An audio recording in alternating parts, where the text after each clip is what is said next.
Hello again, this is Mike with Toy Train Tips and Tricks. And well, I find myself today kind of buried under a winter storm. I knew the storm was coming. I thought it was going to be a good thing because it was going to allow me to get a couple of big projects taken care of since I wouldn't be able to leave the house for a couple of days. The problem is that not only is the storm keeping me in the house, but it is also keeping Amazon from delivering some of the parts that I wanted. So I've got way too many projects on my workbench right now. Please ignore the stuff going on in the back. That's stuff I'm waiting for parts. So plan B is I'm working on a couple of smaller projects that I've been putting off for a while. And today we are looking at replacing some plastic Lionel couplers, knuckles for couplers. And so during the Postwar era, there were basically two different types of plastic knuckles that Lionel used. And the replacement part that we're going to use works on both of these and on all of Lionel's modern era couplers from MPC on up to today. So the typical plastic knuckle coupler, now this came after the all-metal construction of the staple end and bar end trucks, the all-metal. And what they had was you would have a separate knuckle, a separate rivet, and a separate coupler spring. And so with those three parts, it was sometimes hard to assemble, and it was more expensive because there's three parts. So then Lionel, with the plastic trucks, simplified this to a two-piece where you would have a knuckle and a rivet. And the spring is built into the knuckle, into the plastic, and so that became a two-piece system. And then later, I believe in 1961, they cheapened it even further to a one-piece system. So this was a knuckle with a built-in spring, and it had two plastic nubs in place of the rivet. So instead of having a metal rivet go through a hole here, you'll notice here on top, there is no hole. This is filled in because this would be to catch the plastic nub that goes through. And as you can imagine, those nubs wear out and the knuckle pops out. These were very unreliable, and that's why MPC didn't use these when they continued production. They went with the other model. Unfortunately, this replacement part hasn't been made in over 50 years, and so your regular part suppliers do not have these. You might be able to find them on eBay or somewhere where somebody finds a bag of them somewhere, but your regular part suppliers do not have them. They're very hard to come by.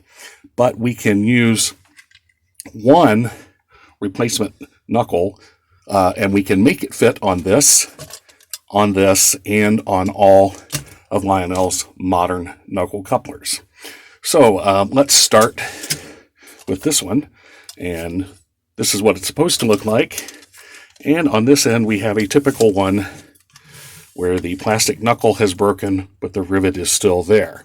So the first thing we have to do is get this rivet out. And since it is bigger on the bottom as well as on the top, you can't just push it out because the rivet's holding in place. So we're going to have to cut the rivet to remove it. Now, if you have enough slack and a tool small enough, you might be able to push it and snip off this coupler, this rivet head. If you can do that, then you can just pull the rivet out. If you don't have enough room, if the rivet is too tight, you'll have to cut through the rivet here and then take it out this way and this way. All right, so let's see if this works. We got our nippers.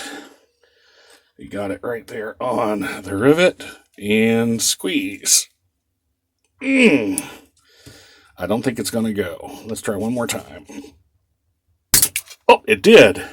All right. Second time's the charm. And you heard the rivet explode out of there.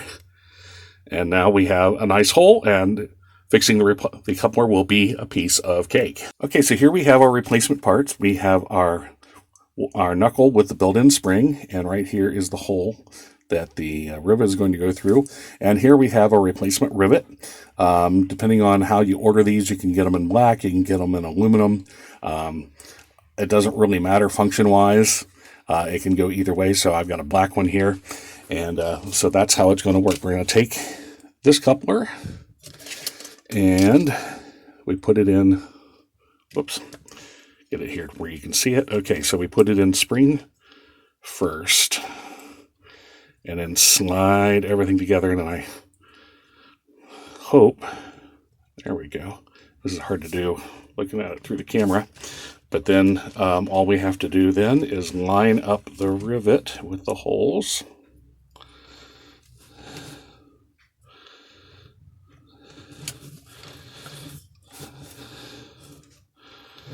And push it through.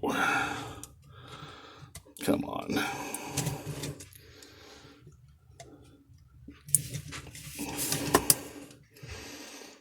It's a matter of getting it lined up exactly right, or it won't go through. It's very tight tolerances.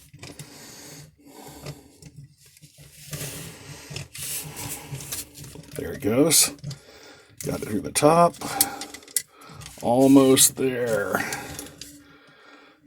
Almost there. Line up.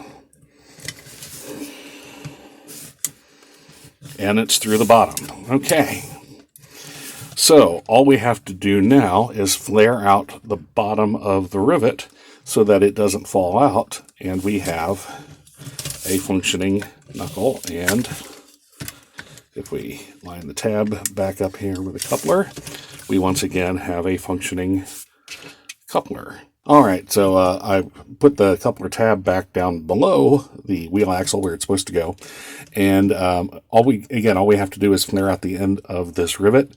And let's test it, and you'll see that it's not a perfect replacement because it does kind of over open, but when you have another car next to it, that prevents it from opening up too far, and with that, it works just fine. So aesthetically, it's not as nice as the original part, but you really can't find those original parts, and this works just fine. So now we just have to flare the bottom of the rivet. Now, if you have the proper press, great. If not, here's a way to do it. All right, so what I've got here is, in this case, it's a screw, but you can use a nail as well. Anything that can stick into the end of the open end of your rivet here, and I've got my little handheld vise, basically. So this end is going to keep the head of the rivet in place, and I'm slowly going to tighten it down, and just this tip is going to flare this out just enough to keep it from coming out of its hole. And it doesn't take much. The trick is just to make sure that everything stays straight. But it doesn't take a whole lot to flare out that tip, and then you're in business. Let's check it and see how we're doing.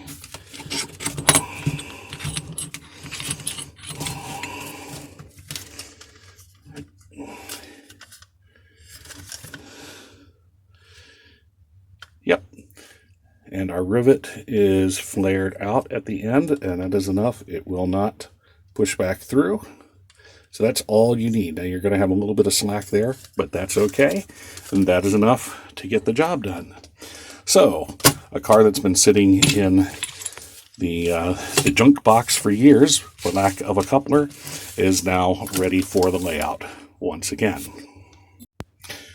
Okay, so now we come to the other type, the type with the tabs, and I've already repaired this one to show you that it can be done, and so let's show you how it is done. The first thing we have to do is, since this piece is filled in, we have to create a hole for the rivet to pass through. Okay, so using my 5/64 drill bit, we're going to use the divot that's already in the coupler as our guide, and very slowly couple leg the right direction and back out, and go through the top, flip it over. Let's do the bottom the same way again. It only takes a couple of turns on the drill. There we go. We are through. Okay, so there's a little piece of the old coupler still left down in here. We're going to pull that out. There it comes, and you can see here the old tabs that were part of it. So in this case, it wasn't the tabs wearing out, pulling the coupler out, but it was the knuckle itself breaking. Oftentimes these tabs get worn down, and the stress of the weight of the train pulls the coupler completely out. That wasn't the case in this one. Okay, so now all we have to do is, just like with the other one, we insert the new knuckle and the new rivet, tighten down the rivet, and we're ready to roll.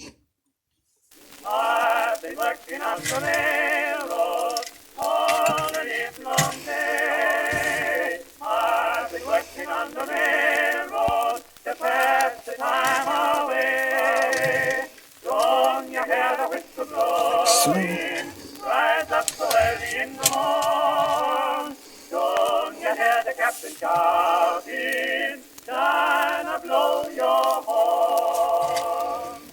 I've been working on the railroad all the livelong day. Top, at the bottom, we're through, and we just have to clear this out. To pass the time away. Don't you hear the whistle blowing? Rise up so early in the morn. Don't you hear the captain shouting? Dinah, blow your horn. I've been working on the railroad all the livelong day. I've been working on the railroad. There we go. And so I've popped these 3 repaired cars onto the end of a train that I already had sitting here ready to go. So these cars are now out of my junk box and back on the layout, some of them after several years of sitting in the junk box, and now they are ready to roll again. So it's a pretty simple, pretty easy repair, and I hope you're inspired to do the same thing.